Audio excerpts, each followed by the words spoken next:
in the Political Parties Act to tame party defections.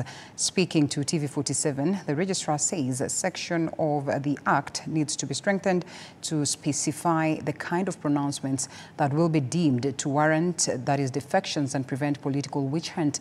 A section of Azimio members of Parliament who have defected to Kenya Kwanza have defended their decisions, saying that they are acting in the interest of their constituents. As Apollo Kamau details.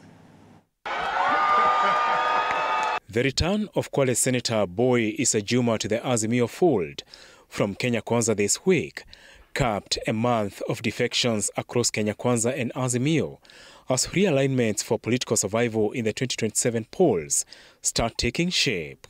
Bwana Yesu asifiwe!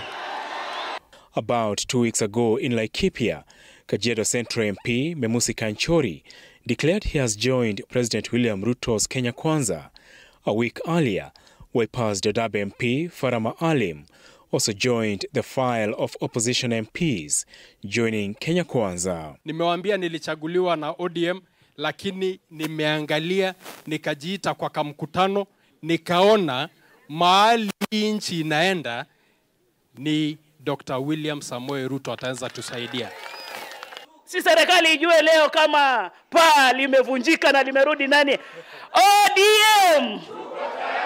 Still last week, Kenya Kwanza was dealt a blow in the Coast region after the founding members of Senate Speaker Amason Kingi's Pamoja African Alliance Party defected back to ODM. Na mimi na furaha sana kwa mmekuja na hata kifunguo mmeleta. Na kwamba ile nyumba mmefunga kabisa. Hakuna mahali Kingi itaingia.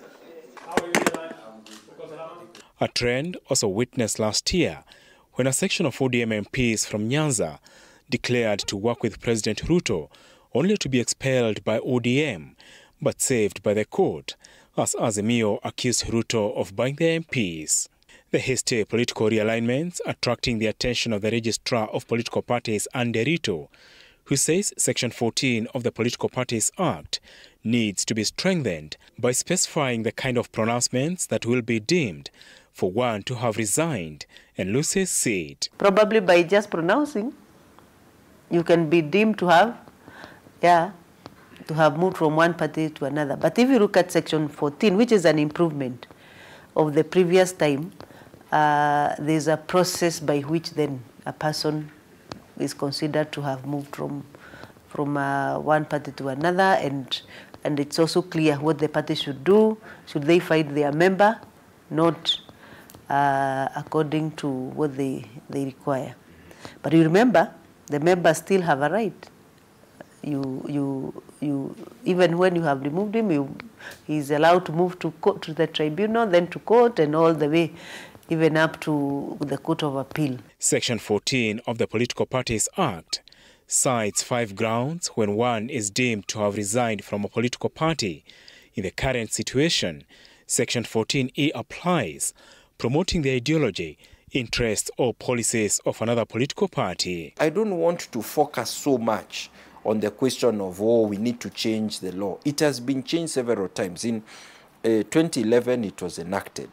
Before the 2017 elections, it was changed. Before the 2022 elections, it was changed. In fact, some of these changes, in my view, have been bastardizing the act, like the change that was made to set up coalition political parties. A complete confusion. Is it a coalition? Is it a political party? From a legal perspective, it is a quagmire. It is a mongrel. The looming changes to the Political Parties Act are expected to be in place ahead of the 2027 poll. But the Registrar is also in a dilemma, given Parliament has a final say on the law. I'm hoping this Parliament, as opposed to the previous one, even the hard proposals that affect them, they are going to pass them. So that then we have a tight law which prevent that political movement that probably is not properly regulated.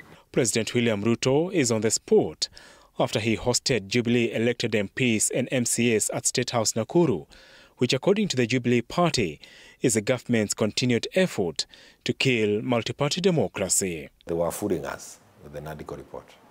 You saw William Ruto call all the elected leaders of Jubilee to Nakuru. Not many turned up. The numbers they are given there were fake. But that was his New Year message to Kenyans. No respect to multi-party democracy.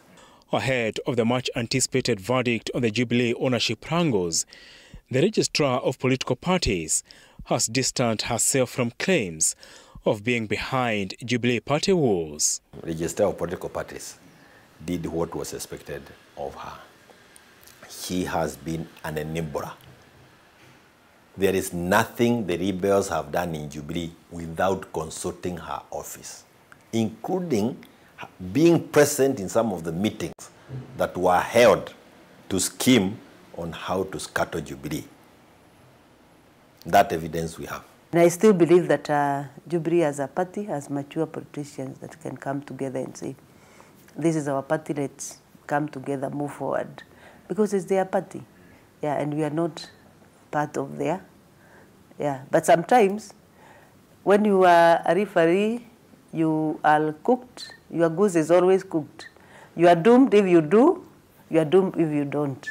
And we understand our situation. This year alone, Azimio coalition leader Raila Odinga has lost key allies in the Rift Valley, among them Nakuru West MP Samuel Arama, Sarah Korere of Laikipia North, and William Kamket of Tiati.